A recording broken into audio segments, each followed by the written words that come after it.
बड़ी बहू, जल्दी जल्दी घर के काम निपटा लो, बाजार भी जाना है। पर क्यों माँ जी?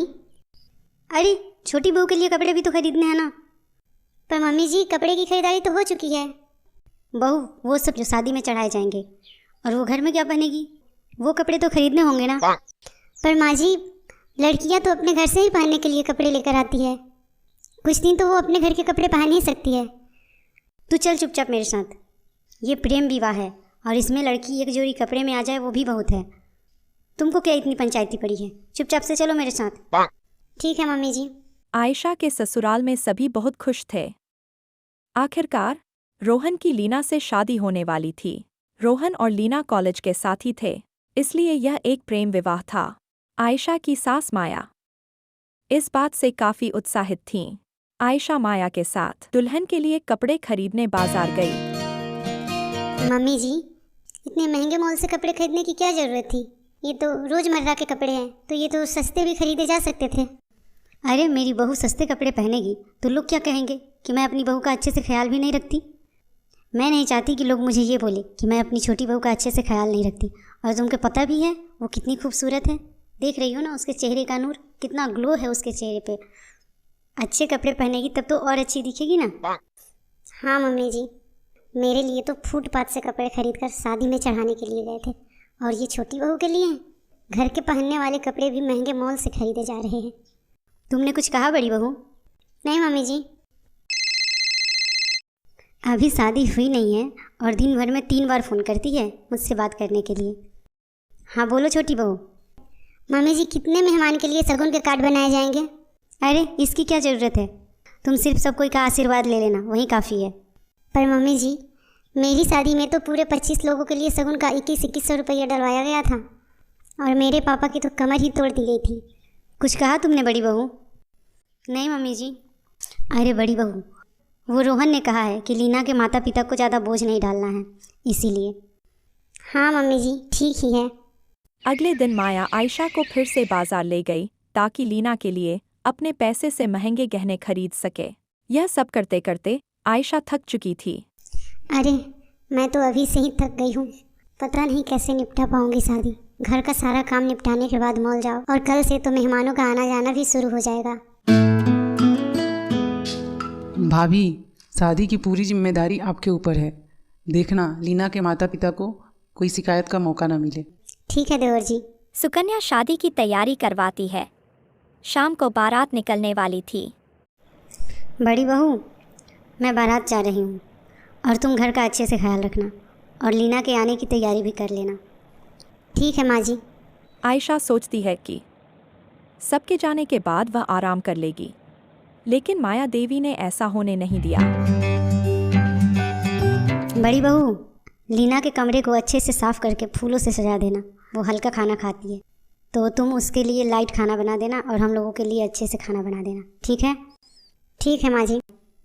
और कल रिसेप्शन है, याद है ना? तो सबसे महंगे ब्यूटी पार्लर को फ़ोन कर देना। रिसेप्शन में लीना बहू की चमक कम नहीं होनी चाहिए।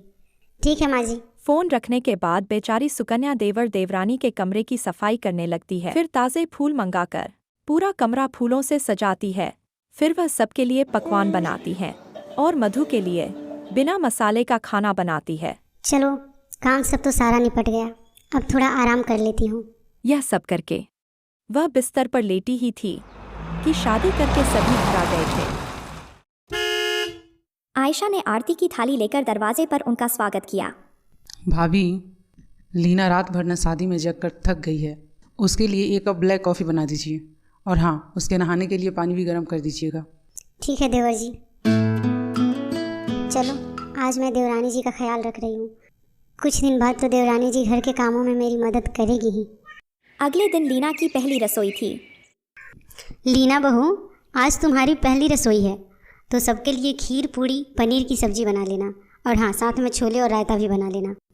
ठीक है माँ जी। रोहन, आज मेरी पहली रसोई है और माँ जी ने मुझे लंबी लिस्ट पकड़ा दी है खाना बनाने की। तुमको तो पता है ना बेबी, मैं खाना नहीं बनाती। मैं खाना बनाऊंगी और मेरे हाथ जल गए तो। अरे बेबी, तुम चिंता मत करो, मैं माँ से बात कर लूँगा। तुमको कुछ बनाने की ज़रूरत नहीं है। माँ, भाभी सबके लिए खाना बनाती है ना, तो लीना क्यों बनाएगी खाना? आपको पता है वो खाना नहीं बनाती है, कहीं उसके हाथ जल जाएंगे। ठीक है बेटा, आप जाके भाभी से ही कह दीजिए खाना बनाने के लिए, और लीना के लिए बिना तेल मसाले का खाना बोल दीजिएगा बनाने के लिए। ठीक है बेटा। बड़ी बहू, आज खाने में खीर पूरी और पनीर की सब्जी बना लेना। पर मम्मी जी, आज तो छोटी की पहली रसोई है ना। हाँ तो क्या हुआ, तुम बड़ी बहू हो और तुम्हारी जिम्मेदारी पहले बनती है। अब वो करे ना करे, तुम्हें तो पता है ना वो कितनी खूबसूरत है। वो खाना पता नहीं बना पाएगी कि नहीं, इसलिए तुम उसका ध्यान रखो ना कि वो कैसे खाना बना पाती है, और नहीं बनाएगी तो तुम बना लेना, ठीक है? ठीक है मम्मी जी। दिन बीतते गए और लीना ने अभी भी घर की कोई जिम्मेदारी नहीं ली। वह देर तक सोती थी और जिम जाती थी। वहाँ से आने पर उसे बना बनाया ब्रेकफास्ट चाहिए होता था। भाभी, भाभी मेरा ब्रेकफास्ट कहाँ है? ये लो।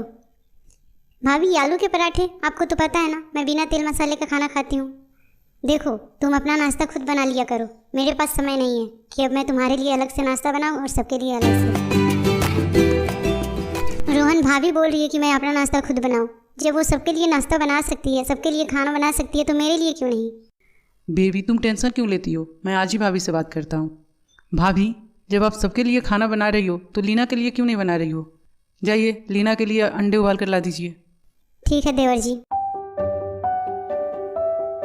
निराश होकर आयशा अपने पति अर्जुन के पास गई।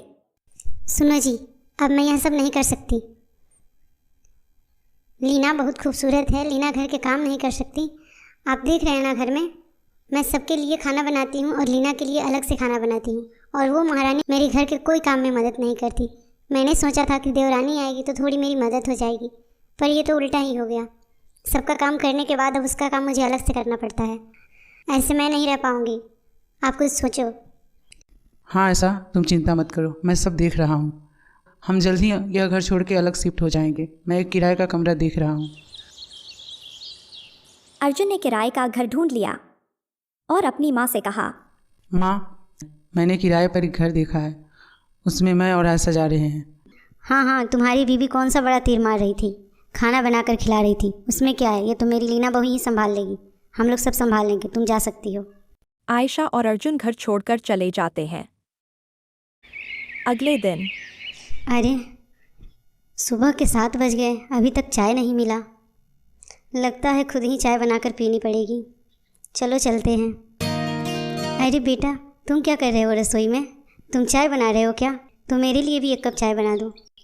नहीं माँ, मैं लीना के लिए ब्लैक कॉफ़ी बना रहा हूँ, और आप तो दूध वाली चाय पीती हो ना, आप अपने लिए खुद ही बना लो। इतना कहकर रोहन एक ट्रे में ब्लैक कॉफ़ी लेकर अपने कमरे में चला जाता है और माया खुद अपना चाय नाश्ता बनाती है। कितने दिनों बाद आज अपने हाथों की चाय पीऊँगी। चलो अच्छा है। अब घर का सारा काम माया पर आ गया। अरे बाप रे, खाना भी मुझे ही बनाना पड़ेगा, बर्तन भी मुझे ही धोने पड़ेंगे। अरे बाप रे, मेरी बड़ी बहू तो मुझे कभी भी इतना काम नहीं करने देती थी, मैं कैसे कर पाऊँगी? 2-4 दिन तक घर का सारा काम करने में ही माया जी की सारी अकड़ निकल गई। मेरी बड़ी बहू कितनी अच्छी थी, मैंने उसकी कभी कदर नहीं की। कितना काम करती थी, कभी मुझे कोई काम में हाथ भी नहीं लगाने देती थी। और ये छोटी, ये तो सिर्फ शक्ल की ही है और इसके अंदर कोई गुण नहीं है। और मेरा बेटा, ये भी जोरू का गुलाम है। इतना काम कर कर के तो मेरी कमर ही अकड़ गई है, और कोई देखने भी नहीं आता, पूछने भी नहीं आता। माया आयशा और अर्जुन को फ़ोन करती हैं और कहती हैं, बड़ी बहू, मुझे माफ़ कर दे, मैंने तुम्हारी कदर नहीं की। तुम दोनों घर वापस आ जाओ, मैंने इन दोनों को घर से निकाल दिया है। ये आलसी और वो जोरू का गुलाम, ये दोनों को मैं अपने घर से निकाल रही हूँ, और तुम दोनों वापस आ जाओ। मैंने बहुत बड़ी गलती की और तुम्हारी कदर मैंने कभी नहीं की। मुझे माफ़ कर दे मेरी बहू, और घर आ जा। आयशा, अर्जुन वापस आ जाते हैं। अब माया भी आयशा की घर की कामों में मदद करती है और सभी शांति से रहने लगते हैं।